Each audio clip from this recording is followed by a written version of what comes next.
Vous allez maintenant apprendre à utiliser la matrice d'adjacence d'un graphe pour déterminer le nombre de chemins ou de chaînes de longueur n qui relient deux sommets du graphe.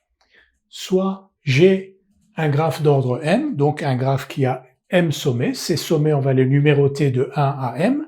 Grand M est la matrice d'adjacence associée à G, et on cherche le nombre de chaînes, si G est non orienté, ou de chemins, si G est orienté, de longueur n, reliant le sommet I au sommet J.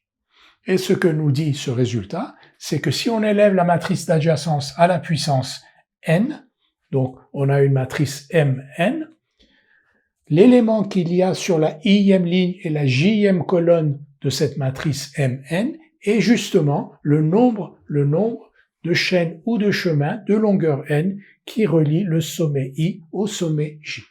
Tout de suite une application avec un graphe non orienté, on en fera une autre avec un graphe orienté. Donc voici un graphe non orienté, on nous demande de déterminer sa matrice d'adjacence grand M, puis de donner le nombre de chaînes de longueur 3 reliant le sommet 1 au sommet 3. La matrice d'adjacence, on va l'écrire tel qu'on a appris à le faire.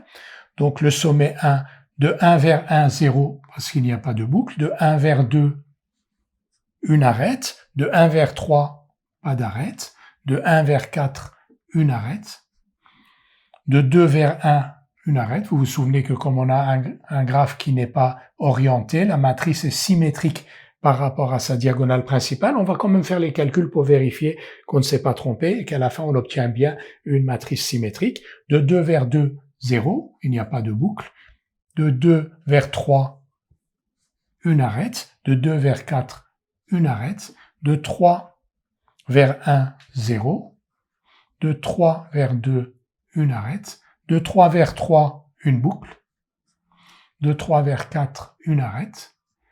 De 4 vers 1, une arête. De 4 vers 2, une arête. De 4 vers 3, une arête. De 4 vers 4, 0. Il n'y a pas de boucle. Est-ce que la matrice est bien symétrique par rapport à sa diagonale principale? La réponse est oui. Donc voici la matrice d'adjacence de ce graphe.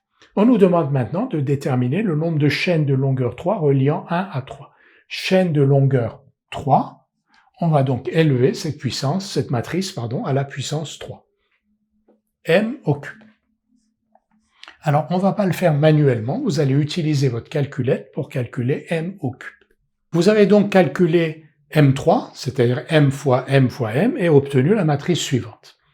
Alors, on élève à la puissance 3 parce qu'on cherche les chaînes de longueur 3. Si on cherchait les chaînes de longueur 4, on aurait élevé à la puissance 4.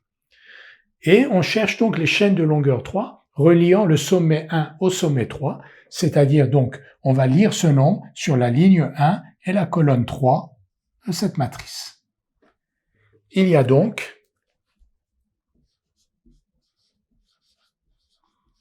quatre chaînes de longueur 3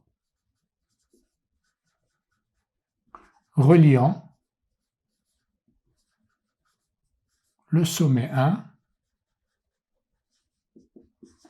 et le sommet 3. Dans certains exercices, on vous demande de les énumérer, de dire quelles sont les chaînes, donc les quatre chaînes, de les retrouver, ce que nous allons faire tout de suite. On cherche donc les chaînes de longueur 3, reliant 1 à 3. Nous savons qu'il y en a 4. Alors on va essayer de les trouver. Donc, on part de 1, on arrive à 3. Donc 1, 4, 3, 3. Et on boucle. 1, 2, 3, 3.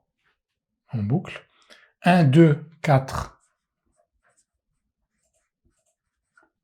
1, 2, 4, 3. Et 1, 4, 2, 3 sont les quatre chaînes. On sait qu'il y en a 4, on les a trouvées.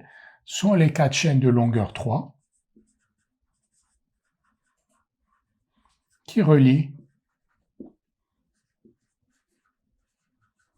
les sommets 1 et 3. Nous allons maintenant faire la même chose avec un graphe, cette fois-ci orienté.